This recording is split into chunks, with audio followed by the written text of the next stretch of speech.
पिछली वीडियो में हमने देखा था कि इंडिया अपनी ज़्यादातर बिजली कोयले से बनाता है, लेकिन डेवलप्ड कंट्री का क्या अमेरिका, जर्मनी और जापान भी कोयले पर डिपेंड हैं या उन्होंने बिजली बनाने का कोई अलग ही तरीका ढूंढ लिया है। आज हम देखेंगे कि दुनिया के कुछ सबसे डेवलप्ड देश अपनी बिजली कैसे बनाते हैं। तो देखते हैं सबसे पहले अमेरिका, दुनिया का दूसरा सबसे बड़ा इलेक्ट्रिसिटी प्रोड्यूसर देश है।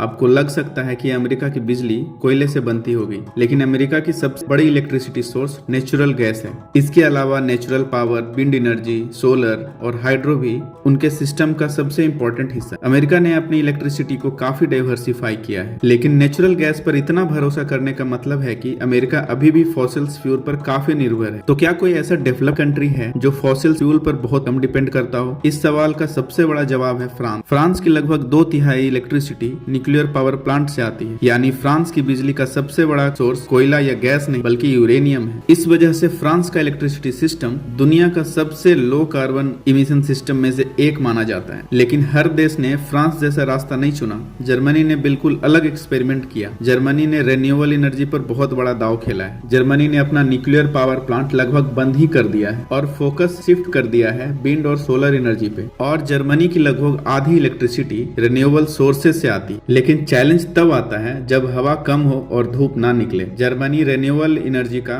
पायनियर जरूर है, लेकिन कोयले को लगभग हिस्ट्री बनाने का काम ब्रिटेन ने किया है। कुछ ही साल पहले ब्रिटेन भी कोयले पर काफी डिपेंड करता था, लेकिन आज कोयला लगभग सिस्टम से बाहर हो चुका है। उसकी जगह ले चुका है विंड एनर्जी। आज विंड पावर यूके की सबसे इंपॉर्टेंट इलेक्ट्रिसिटी सोर्स में से एक है, लेकिन हर देश के पास ब्रिटेन जैसी हवा नहीं होती।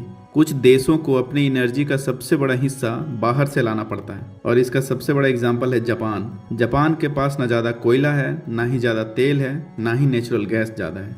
इसके लिए जापान को अपनी एनर्जी का सबसे इम्पोर्टेंट हिस्सा इंपोर्ट करना पड़ता है। फुकुशिमा डिजास्टर के बाद जापान ने कई न्यूक्लियर रिएक्टर्स बंद कर दिए थे। आज जापान एनर्जी सिक्योरिटी और क्लीन एनर्जी के बीच बैलेंस बनाने की कोशिश कर रहा है। ये तो थी बात डेवलप्ड कंट्री की, लेकिन वीडियो खत्म करने से पहले एक इंटरेस्टिंग कंट्री की बात करते हैं। ये डेवलप्ड कंट्री नहीं है, लेकिन इलेक्ट्रिसिटी के मामले में पूरी दुनिया को पीछे छोड़ देता है। यह है चाइना, दुनिया का सबसे बड़ा इलेक्ट्रिसिटी प्रोड्यूसर। चाइना की सबसे इंटरेस्टिंग बात यह है कि यह दुनिया का सबसे बड़ा कोयले से बिजली बनाने वाला देश है, और साथ में ही सोलर और विंड एनर्जी से भी सबसे ज़्यादा इलेक्ट्रिसिटी प्रोड्यूस करता है। यानी चाइना एक साथ पुरानी और नई दोनों टेक्नोलॉजी पर दांव लगा रहा है।